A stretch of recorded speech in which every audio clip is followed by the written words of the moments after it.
साथियों नमस्कार, मैं सूरज कुमार ब्राइट बे 351। तो जी साथियों, मैं आज हमारे मन में एक सवाल था, वो सवाल को ख़त्म कर दिया। तो मेरे मन में एक बात आ रही है, मैं वो आप लोगों के सामने पेश कर रहा हूँ और आप लोगों को कैसा लग रहा है मुझे जवाब जरूर देना। हो सके तो फॉलो और कमेंट जरूर करिए, लाइक प्लीज़। तो जी साथियों, कह रहे हैं कि एक बार की बातें थी और इसी तरीके एक औरत और एक जेंट्स दोनों बूढ़े बूढ़ी थे, दोनों के दोनों अंधे थे, दोनों के दोनों अंधे थे और वो दोनों खाना पकाया करते थे और जो खाना पका के रख के हाथ मुंह धोने के लिए जाते थे, उतने में बिल्ली आकर के उनका खाना खा जाती थी। हर रोज की यही कहानी थी, हर यही बातें थी। दोनों रोते थे, बहुत मुश्किल से लोगों को खाना मिलता था, अंधा होने के कारण उसका नाजायज फायदा बिल्ली उठाती थी। इसी तरीके से उस रास्ते से एक बार रोते हुए रो रहे थे और एक बूढ़े आदमी आ रहे थे जो एक ज्ञानी भी थे। उन्होंने देखा एक बुजुर्ग औरत को रोते हुए, उनको बड़ा तकलीफ हुआ। दोनों पति पत्नी दोनों रो रहे थे। उन्होंने पूछा कि आखिर ऐसा क्या है जिसके कारण आप दोनों रो रहे हो, रोने का वजह क्या है।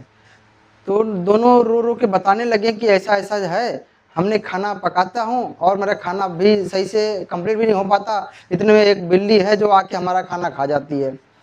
तो साथियों, उन्होंने उनको बहुत सटीक जवाब दिया।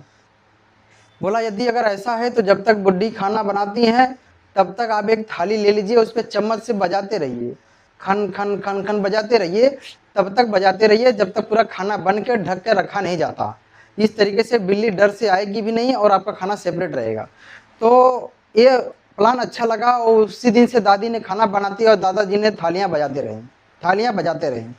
इसी तरह से थालियाँ बजाते बजाते उनके जो बच्चे थे वो भी लोग आए, वो लोगों ने देखें कि इस तरीके से हो रहा है।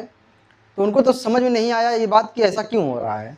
लेकिन अब उतने कुछ दिन के बाद बुढ़े या बुढ़ी जी एक्सपायर हो गए। उसके बाद उनके बच्चे जो थे, तब उनके घर में जब उनकी बीवियाँ खाना बनाती थी तो वो लोग थालियाँ बजाते थे। और ऐसे ऐसे कई दर पीढ़ी दर पीढ़ी करके कई पीढ़ी चली गई और इसी ये प्रथा चलती चली आई।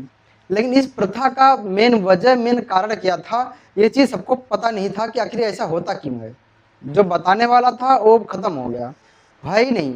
अब ये चीज़ को जाने कैसे, लोग जान नहीं पाए, जिसके कारण सबको ये समझ में आ गया कि ये हमारा ये प्रथा है, ये हमारा एक नियम है। पर उनका नियम का कारण क्या था वो नहीं पता। और वो थालियाँ तब भी बज रही थी और वो थालियाँ आज भी बज रही है, मगर वहाँ कहीं और बज रहा था, यहाँ कहीं और बज रहा है। और एक कहाँ बज रहा है साथियों, आप लोग बताइएगा। आप लोग नहीं बता सकते हैं तो मेरे कमेंट में आके आप लोग सवाल करो, इसका भी मैं जवाब दे दूंगा। वो थालियाँ आज भी बज रही है पर कहाँ बज रही है वो भी मैं बताऊँगा। तब तक के लिए सभी साथियों को मेरा धन्यवाद।